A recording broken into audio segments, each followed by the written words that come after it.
for the title menu of Station Control, I was really going for an arcade game type feel. I really love the way that the scrolling map turned out. In order to get this to look the way that it does, I actually have the default camera following a invisible unit across the map very, very slowly.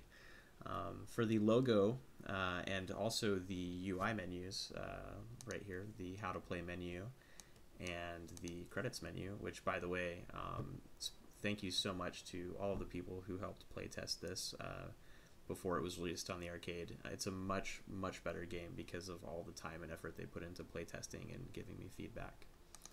But yeah, so the title menu here and the menus right here were done in a program called Serif Draw Plus, which is similar to Adobe Illustrator. So these are actually images that were imported into the editor as TGA files and are now being pulled up with an invisible dialog behind them.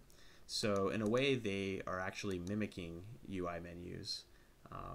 And I think it turned out really well, so I'm pretty happy with that.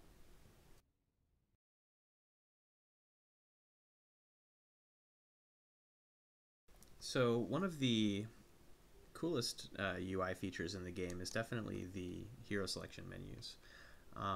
After the title screen, when you click the Start Game button, it takes you to individual menus for each hero class that have their own set going on with their own camera, and they have up in the top right corner a kind of like at a glance description of what the class plays like and what type of role it's best suited for. And down at the bottom, there's more of a detailed description down here that goes into a little bit more detail about how the class plays and what it's good at. These menus took quite a few iterations. I think I probably did about 5 different iterations on the hero selection menu. Each time that I would do a new menu, I would be very happy with the way that it turned out. But then the more that I would look at it and the more that I would think about the aesthetics and the design of the game, I would make certain changes and revisions to it. The commando is actually pretty cool. At first I felt like he didn't have, I don't know, there wasn't enough like special going on about him, and I wanted to make him a little bit more epic and heroic, and so I thought, hey, how cool would it be to script in a bunch of Zerglings coming in on the hero selection menu, and he can fight those off right in front of the sign that says "Real Men Drill Deep," which I think is really hilarious. But we won't go into that. The Infiltrator is a really cool class. I think it's probably the most popular class at the moment. And one of the cool things that he gets to do in the game is cloak when he does the psionic boost ability.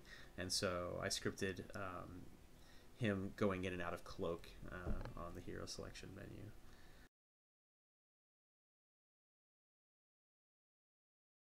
Let's take a minute here to talk about the in-game UI. One of the first things that people seem to notice is that the UI is split up into 2 sections. One for the mini-map and the abilities in the bottom right corner, and another section for the scoreboard in the top left corner. I think most people expected the abilities here to kind of be in the center like they would in a game like World of Warcraft or Diablo. There is a reason that the UI looks the way that it does. And this is because the game flow, if you look here at the mini-map, goes from the bottom left to the top right, and from the top right down to the bottom left, because this is where the teams have their spawn locations, as well as in the center of this lane is where the most important control point on the map is. So a lot of the game flow goes diagonally in this direction. And when we're looking at a top-down view of the game here, if I had a normal UI bar at the bottom, a player going from the top right to the bottom left down this way would actually have less distance to click on an enemy opponent than an enemy coming up from the bottom left towards the top right. And so in order to equalize that distance and kind of level the playing field so that it doesn't matter what direction you're running in as to whether or not you have an advantage against your opponent. I split the UI into the two areas of the screen that have the least amount of gameplay traffic. And so that's kind of the way that it turned out the way that it did. One of the things that I really like about the UI here, let me actually hit my psionic boost and run fast, is the control point indicators up here above the minimap. As you can see, when you capture a control point, it's going to tell you that that control point is owned and which team owns it. So if it's the red team that owns the control point, the button will turn red, and if it's the blue team, it'll turn blue. Down here actually is a indicator to remind you what team you're on. This actually wasn't originally designed into the game. This black box right here is actually a remnant of the original StarCraft UI that I could not remove.